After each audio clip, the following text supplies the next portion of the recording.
Hi friends, welcome to Dream Break Consultancy Madurai. இன்னைக்கு நீங்க பார்க்க போற வண்டி ஒரு ஆஃபர் வண்டி 2018 R15 வெர்ஷன் 3 BS4 மாடல். வண்டி சுத்தமா இருக்கு. அப்படியே மேனிய காமிங்க. ரெண்டு டயர், செயின் ஸ்ப்ராக்கெட் எல்லாமே நல்லா இருக்கு. 22,000 கிலோமீட்டர் ஓடி இருக்கு. மதுரை வண்டி மெயினா. இந்த வண்டிக்கு நம்ம கேட்கக்கூடிய ரேட் எவ்வளவுன்னு பாத்தீங்கன்னா ரொம்ப சீப்பா, அதாவது தக்காளி விலைன்னு சொல்லுவாங்கல்ல அந்த மாதிரி தக்காளி விலை தான். அது 1 லட்சம் ரூபாயும் கிடையாது, 1,05,000 கிடையாது, வெறும் 96,000 ரூபாய் கேட்கிறேன்.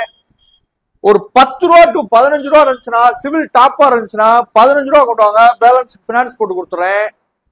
இல்ல சிவில் இல்லங்க அப்படின்னா லோக்கல்ல பினான்ஸ் போடணும் அப்படின்னா ஒரு 40 ரூபா டு 45 ரூபா கொண்டு வாங்க, பேலன்ஸ் பினான்ஸ் போட்டு கொடுத்துறேன். BS4 மாடலு வண்டி சுத்தமா இருக்கு. எந்த ஒரு டேமேஜ் அடிக்கடி எதுவும் கிடையாது. ஒரு மெக்கானிக்கை கூப்பிட்டு வந்து செக் பண்ணியே எடுத்துக்கிறேங்க. ரொம்ப கம்மியா சொல்லியிருக்கேன். இன்னைக்கு வந்து 2019 டெல்டா பாக்ஸ் வெர்ஷன் 2 வந்து 95 ரூபாய்க்கு எடுத்துட்டு இருக்காங்க. நான் ரொம்ப சீப்பா வெர்ஷன் 3 தரேன். தேவைப்படுறவங்க கான்டாக்ட் பண்ணி எடுத்துக்கிறேங்க. கீழே கான்டாக்ட் நம்பர் கொடுத்துருக்கோம். பேஜை ஃபாலோ பண்ணாலும் ஃபாலோ பண்ணிக்கிறேங்க. தேங்க்யூ.